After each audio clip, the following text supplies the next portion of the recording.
Les relations.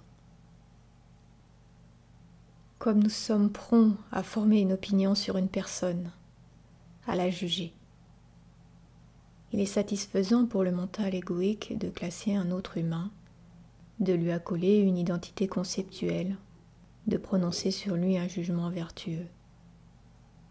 Chaque être humain est conditionné à penser et à se comporter de certaines façons, généralement par des expériences vécues dans l'enfance et par son environnement culturel. Vous ne voyez pas l'essence de cette personne, mais son apparence. En jugeant quelqu'un, vous confondez sa nature avec ses schémas mentaux conditionnés. Cette attitude est en soi un schéma profondément conditionné et inconscient. Vous lui attribuez une identité conceptuelle et fausse qui devient une prison non seulement pour lui, mais aussi pour vous-même. Ne plus juger une personne, ce n'est pas ne pas voir ses gestes, c'est reconnaître que son comportement correspond à une forme de conditionnement et que vous la voyez et l'acceptez ainsi. Ce n'est pas lui fabriquer une identité. Cela vous libère, de même que l'autre, de l'identification au conditionnement, à la forme, au mental. Ainsi, l'ego ne dirige plus vos relations. Tant que l'ego dirige votre vie, la plupart de vos pensées, de vos émotions et de vos gestes émanent du désir et de la peur. Alors dans les relations, vous désirez ou craignez quelque chose de l'autre.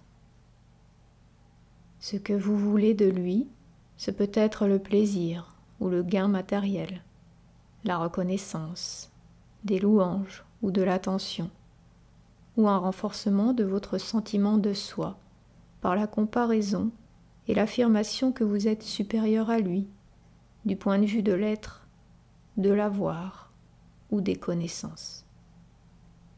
Ce que vous craignez, c'est le contraire, qu'il puisse, d'une façon ou d'une autre, diminuer votre sentiment de soi.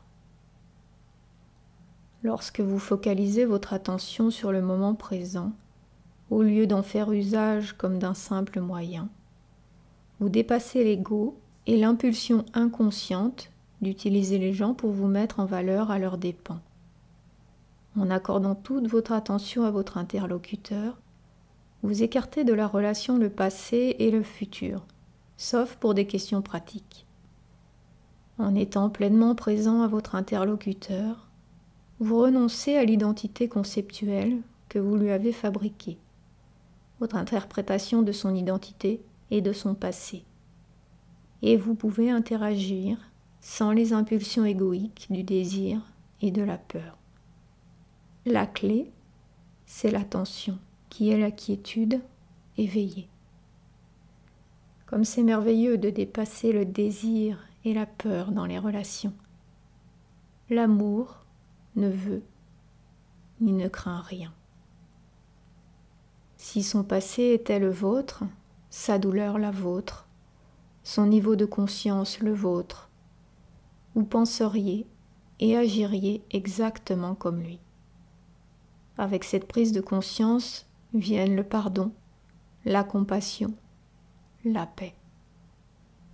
L'ego n'aime pas entendre cela, car s'il ne peut plus être réactif et vertueux, il perd de sa force. Lorsque vous recevez comme un noble invité quiconque entre dans l'espace du présent et que vous laissez cette personne être soi, elle commence à changer.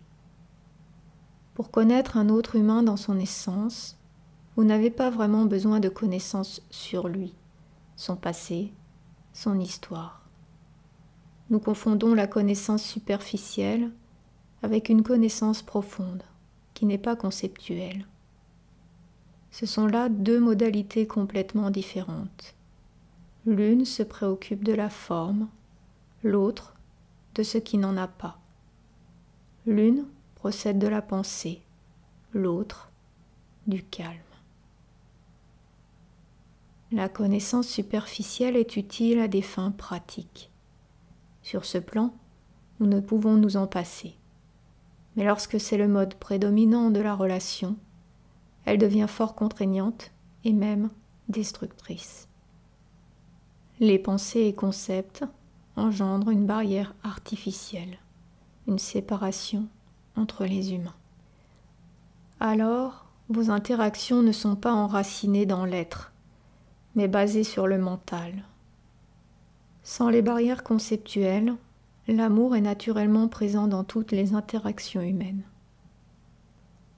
La plupart des interactions humaines se limitent à l'échange verbal, le domaine de la pensée. Il est essentiel d'apporter du calme, surtout dans vos relations intimes. Aucune relation ne peut s'épanouir sans le sentiment d'ampleur qui accompagne le calme. Méditez ou passez du temps ensemble en silence dans la nature. En vous promenant ou assis dans la voiture ou à la maison, coulez-vous dans votre calme commun. Ce dernier ne peut et ne doit pas être créé.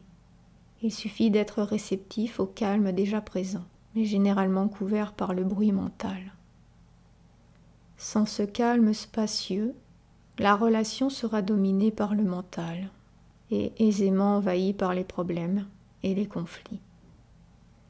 Le calme, lui, peut tout contenir. L'écoute véritable est un autre moyen d'apporter le calme dans la relation. Lorsque vous écoutez vraiment, la dimension du calme émerge, devenant un aspect essentiel de la relation.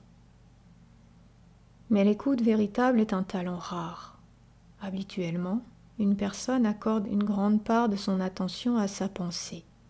Au mieux, elle peut évaluer vos paroles ou préparer son prochain propos. Ou elle n'écoute peut-être pas du tout, perdue dans ses propres pensées. L'écoute véritable dépasse largement la perception auditive. C'est l'attention éveillée, un espace de présence dans lequel les paroles sont reçues. Celles-ci deviennent alors secondaires, pouvant ou non avoir un sens. Ce qui compte, bien plus que ce que vous écoutez, c'est l'écoute même. L'espace de présence consciente se manifeste dans votre écoute. Cet espace est un champ de conscience homogène, dans lequel vous rencontrez l'autre sans les barrières créées par la pensée conceptuelle. Ainsi, cette personne n'est plus autre. Dans cet espace, vous êtes tous deux reliés en une seule conscience. Vivez-vous des drames fréquents et répétitifs dans vos relations intimes ? Des désagréments relativement insignifiants déclenchent-ils souvent des discussions violentes et une douleur émotionnelle ? Cela repose sur les schémas égoïques de base, soit le besoin d'avoir raison et bien sûr de donner tort à l'autre. En somme, sur l'identification à des positions mentales. Il y a aussi le besoin de l'ego d'être en conflit périodique avec une chose ou une personne afin de renforcer son sentiment de séparation entre moi et l'autre, condition essentielle à sa survie. S'y ajoute l'accumulation de la douleur émotionnelle antérieure que vous portez, comme tout être humain, celle de votre passé personnel et de la douleur collective de l'humanité, fort ancienne.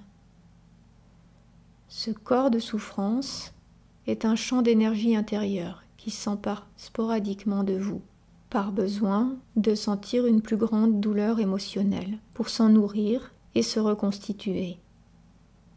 Il tente de contrôler votre pensée et de la rendre profondément négative. En réalité, il adore vos pensées négatives. Comme il résonne à leur fréquence, il peut s'en nourrir aussi. Il provoque également des réactions émotionnelles négatives chez vos proches, surtout votre partenaire, pour se repaître du drame et de la douleur émotionnelle qui s'ensuivent.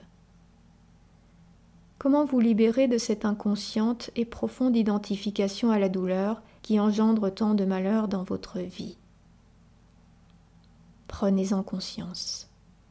Voyez que ce n'est pas votre nature et reconnaissez-la pour ce qu'elle est, une douleur passée. Observez-la chez votre partenaire ou chez vous-même. Lorsqu'elle est rompue, lorsque vous pouvez l'observer en vous, vous ne l'alimentez plus et elle perd graduellement sa charge énergétique. L'interaction humaine peut être un enfer ou une grande pratique spirituelle. Si en considérant un autre humain vous ressentez beaucoup d'amour à son égard, ou si en contemplant la beauté de la nature, quelque chose en vous réagit profondément, fermez un instant les yeux et ressentez en vous l'essence de cet amour ou de cette beauté, essence inséparable de qui vous êtes, de votre nature véritable. La forme extérieure est un reflet temporaire de votre nature intérieure, de votre essence. C'est pourquoi l'amour et la beauté ne vous quitteront jamais, contrairement à toutes les formes extérieures. Quelle est votre relation au monde des objets, aux innombrables choses qui vous entourent et que vous manipulez quotidiennement? Ce fauteuil, ce stylo, cette voiture, cette tasse, sont-ils pour vous de simples moyens, ou vous arrive-t-il parfois de reconnaître leur existence, leur être, ne serait-ce que brièvement, en les remarquant et en leur accordant votre attention? Lorsque vous vous attachez aux objets, que vous les utilisez pour rehausser votre valeur à vos propres yeux et à ceux des autres, les préoccupations matérielles peuvent facilement s'emparer de votre vie. En vous identifiant aux choses, vous ne les appréciez pas pour ce qu'elles sont, car vous vous cherchez en elles. Si vous appréciez un objet pour ce qu'il est, si vous reconnaissez son être sans projection mentale, vous ne pouvez qu'être reconnaissant de son existence. Vous pouvez également sentir qu'il n'est pas vraiment inanimé, que ce n'est qu'apparence d'essence. En effet, les physiciens confirmeront que, sur un plan moléculaire, tout objet constitue un champ d'énergie en pulsation. Grâce à votre appréciation désintéressée du domaine des objets, le monde qui vous entoure prendra vie de bien des façons dont votre mental n'a pas la moindre idée. Lorsque vous rencontrez quelqu'un, ne serait-ce que brièvement, reconnaissez-vous son être en accordant toute votre attention, ou bien le réduisez-vous à un simple moyen, à une fonction ou à un rôle? Quelle est la qualité de votre relation avec la caissière du supermarché, le préposé au stationnement, le réparateur, le client? Un moment d'attention suffit. Lorsque vous regardez ou écoutez cette personne, un calme éveillé se produit, de 2 ou 3 secondes, peut-être d'une durée plus longue. Cela suffit pour qu'émerge quelque chose de plus réel que les rôles habituels auxquels nous nous identifions. Tous les rôles font partie de la conscience conditionnée qu'est le mental humain. Ce qui se révèle par le geste attentif, c'est l'inconditionné, votre nature essentielle, derrière votre nom et votre forme. Vous n'êtes plus en train de jouer un scénario, vous devenez réel. Lorsque cette dimension monte du fond de vous, elle l'attire aussi chez l'autre. En définitive, il n'y a bien entendu personne d'autre. C'est toujours vous-même que vous rencontrez.